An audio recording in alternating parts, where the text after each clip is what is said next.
Hey there, YouTube.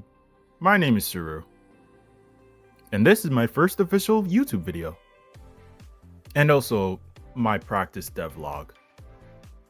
As for what I'm developing, it's a video game, and it's called Sapphire First Surge. The story of the game will revolve around Sapphire during her years as a rookie, as she settles into her new role as the Assistant General of the military. As Sapphire, you'll face off against the android elites, where every victory will mean a new friend and new abilities. You'll have to save them all to uncover the truth behind the mass robot rampage. Well, anyway, that's just a little bit of the story. I plan to reveal more along with the future devlogs. I might go over every character's backstory for every devlog. Maybe that might be interesting. So like for devlog 1, I'll go over like the first boss's backstory.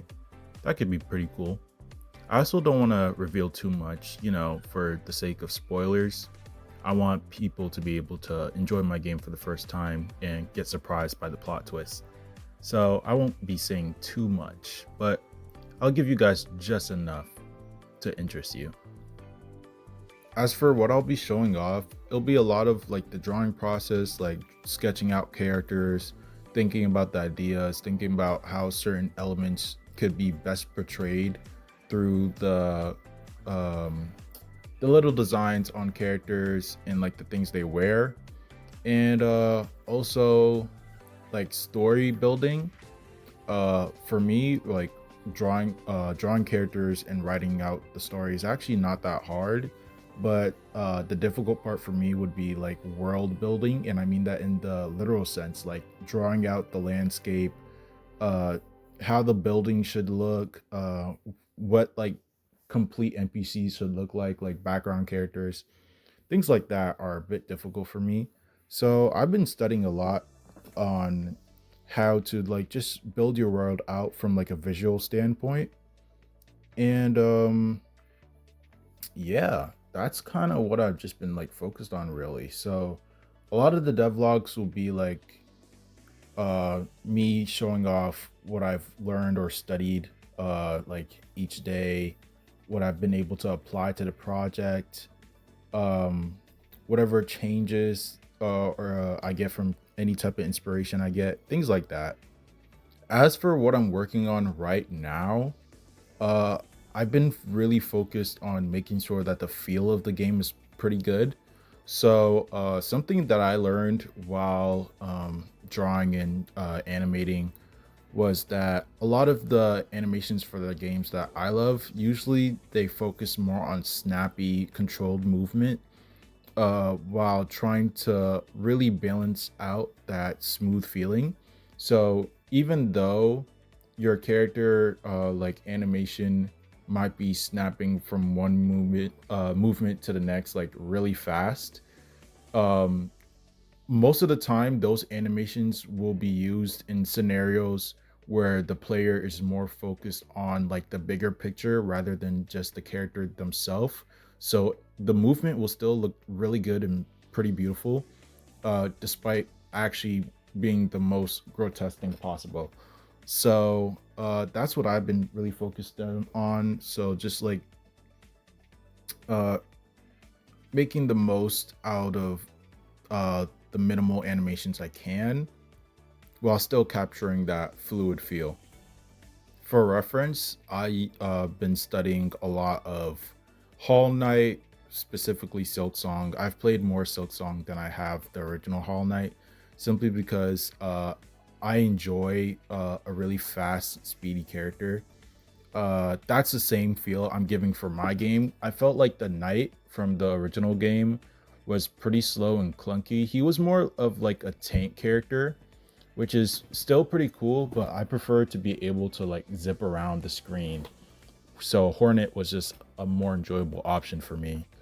And I've also been studying like really old Mega Man games, so like Mega Man 7 and Mega Man 3, where most of the animations they used those were like the snappiest animations possible, but they still felt like they made sense because the animations followed the exact movement of the character, and instead of just playing like a regular animation. So I actually learned this from uh, the YouTuber video game animations, where he compared the animations from Mega Man 7 to Mega Man 8, where in Mega Man 7 the controls felt a lot better even though the screen was smaller, because Mega Man was moving according to the spaces he was on screen, compared to where in Mega Man 8 it was simply running a run cycle animation regardless of how many spaces he was moving on the screen.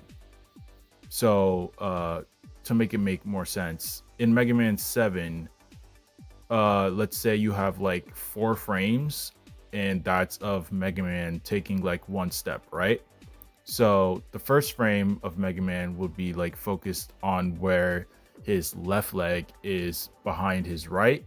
The second frame would be like where he's about to lift the left leg from behind his right. And then the third frame would be when that left leg has finally passed his right leg, but he still hasn't moved any pixels because that right leg still hasn't landed.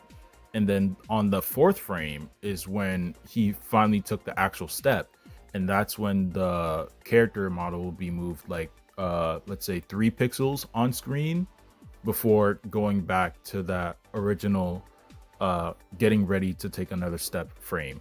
So that made it feel a lot more realistic and understandable, compared to where in Mega Man 8 he was moving like 1 pixel per frame regardless of whether his movements actually uh made him move another frame or not. I'm not sure if I explained that well. I'll link the video where I learned that from. He explained it much better than I did, but that's what I've been studying as of recently, trying to make those movements feel like really good. I must note though that the original game idea, well, I'm not sure if I should say original since they're officially 2 separate games now, but I did have a project that I was making for my resume so I could apply to Capcom, which was going to be called Android Rush. I'm still working on that title. I'm not sure if that's what I want it to be now. But basically, that was supposed to be like the prequel to Sapphire First Surge, or the sequel. I'm still deciding on story organization. But that was my original idea for so I could get a job at Capcom. It was supposed to be like my resume project.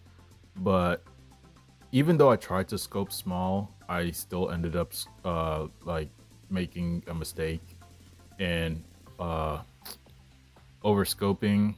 I'm pretty sure that's what everyone does. You think that you made like a pretty small plan that it could be done in maybe like 3 weeks or so, but then you actually start working, things start breaking, and then you realize maybe I should take a step back and try to reorganize how this should be done.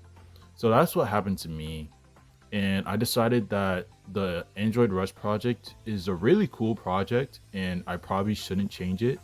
So instead of like shelving it and trying to change it into something it's not, I decided to just put a pause on it so that when I do have the funds and time to work on it, I can really put my all into it.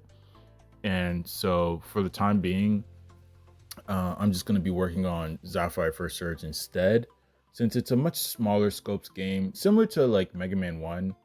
I'm pretty sure they made their game within like less than a year. So that's why I decided to scope it within the same size of Mega Man 1. Like the story's there, but uh, it's gonna be in like the slideshow version of like the Zero series. That way I wouldn't have to spend so much time animating cutscenes. And I'm really gonna cut down like on a lot of features that were gonna be in Android Rush and simplify them for First Surge. That way, I could really make sure that the game is a quality game, uh, get it out like in a much shorter time span, and also really keep those features without completely deleting them, and even like applying that to like the story field so that the characters could feel like this is their rookie years, so that when I do finally get Android Rush out, the same abilities will be there, but they'll be more fleshed out and it'll feel like the characters themselves have grown up. So yeah, that's kind of where I'm going with this right now. um so yeah, resume project got shelved.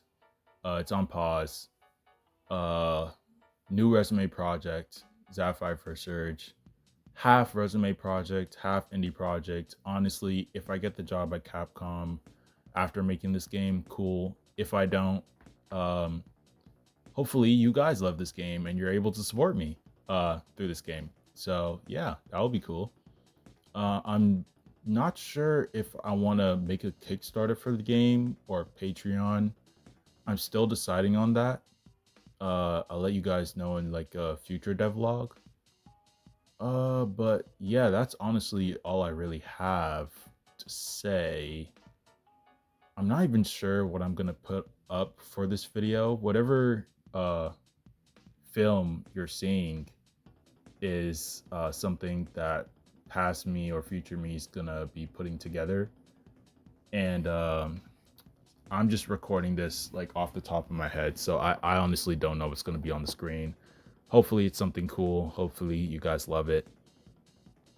But yeah, thank you for watching my practice devlog. Thank you for tuning in with me, listening to me ramble. Uh, Let me know what you guys are working on. What you guys think I should do. What you think I should study. Uh, Whether I should use Kickstarter or Patreon. What you guys feel more comfortable supporting me on. And yeah, just thank you for being here. And this is the start of my journey. I hope you'll continue to watch me grow as a game developer, as a YouTuber, and uh, as a fan for games. So yeah, thanks for tuning in, guys. See you guys next time.